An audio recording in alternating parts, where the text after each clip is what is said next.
it all started out really, really well. Really, really good. Everything was good until you got a child, right? Take us back there.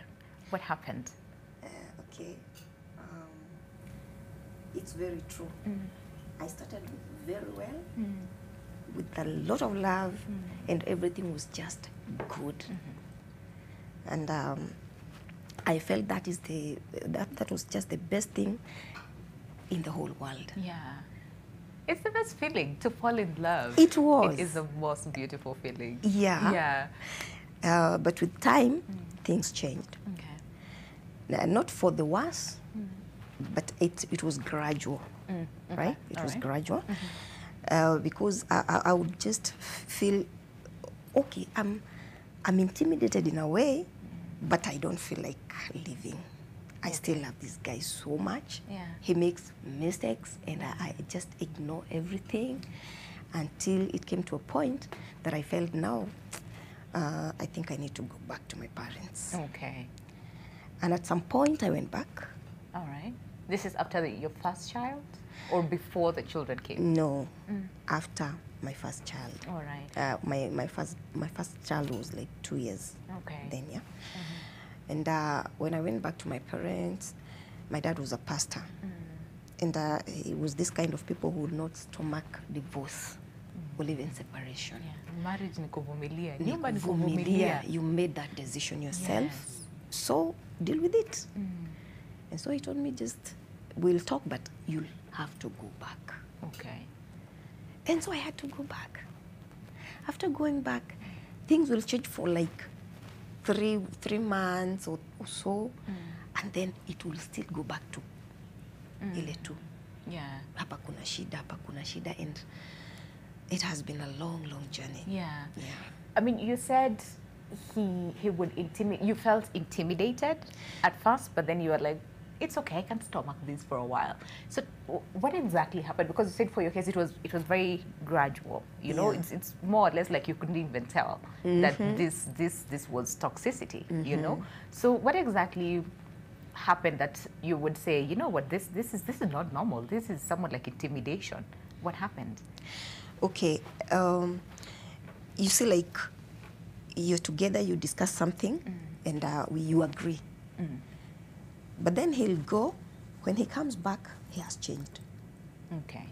And you're like, we didn't say this. Agreed. What happened? Yeah. And then he'll tell me, I'm the one to tell you, you shouldn't talk. Excuse me. Okay. And you keep quiet because you've been taught to humble yourself and just be a good wife. Yeah. This good wife, my friend. And I didn't know there was anything like Toxicity at that time. toxicity, yeah? So I was like, no, I think I made the wrong decision. But again, I feel deep inside me, I still love him. And I don't want to ashame my parents. I just want to persevere with hope that he'll change. Instead of changing, things will get worse. It became worse. All right. And Kellen, for you, you also started your organization based on what you went through as well. You had an experience as well. Take us through what happened. Well, like my friend here, I was married for a long time, 22 years. Oh, wow. And it was a toxic marriage. Of course, from the onset, I didn't know it was toxic. I kept thinking maybe there's something I need to do different, or there's something I haven't done, or, you know, and listening to what the society expects of us in a marriage and what I was told by my friends and family, you know, that I need to, you know, hold on and be strong. And so I kept going and going and going, but I kept thinking, no, I'm not happy. And over time, for 22 years, I became just a shell of myself. And I was a very broken human being.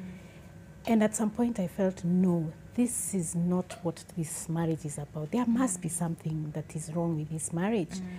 And for me, I got to discover that it was toxic, or what you better call abusive, when I sought for help.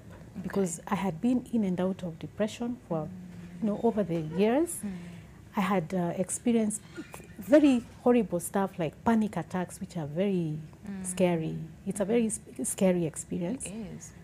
And I knew I couldn't go on like this. And so after going in and out of depression, I remember the last time I went into another deeper depression, and I felt if I continue like this, I'll die. Yeah. And so I decided to get help. And I went to my church because I was leading in some home group fellowship then. And I decided to approach one of the leaders then, because, in church, you're accountable to somebody. So I went and had a meeting with them, and she invited one other lady who was also leading in another area that I was serving in church. And I told them my story. And I remember I was so broken. And, they were like, really? Then that's when they told me, no, you need help. Yeah. And that coming from a pastor and from church was like, whoa, finally somebody thinks there's a problem, Yeah. And then the other lady next said, you actually need help. Yeah. And I said, what kind of help? She said, you need legal help. I said, I don't even know where to start in terms of legal, because when you're in a toxic relationship, you're isolated, you're suppressed and oppressed, and you're left without money. These guys make you make sure you're not working, so you have no finances. You're really at their beck and call. Yeah.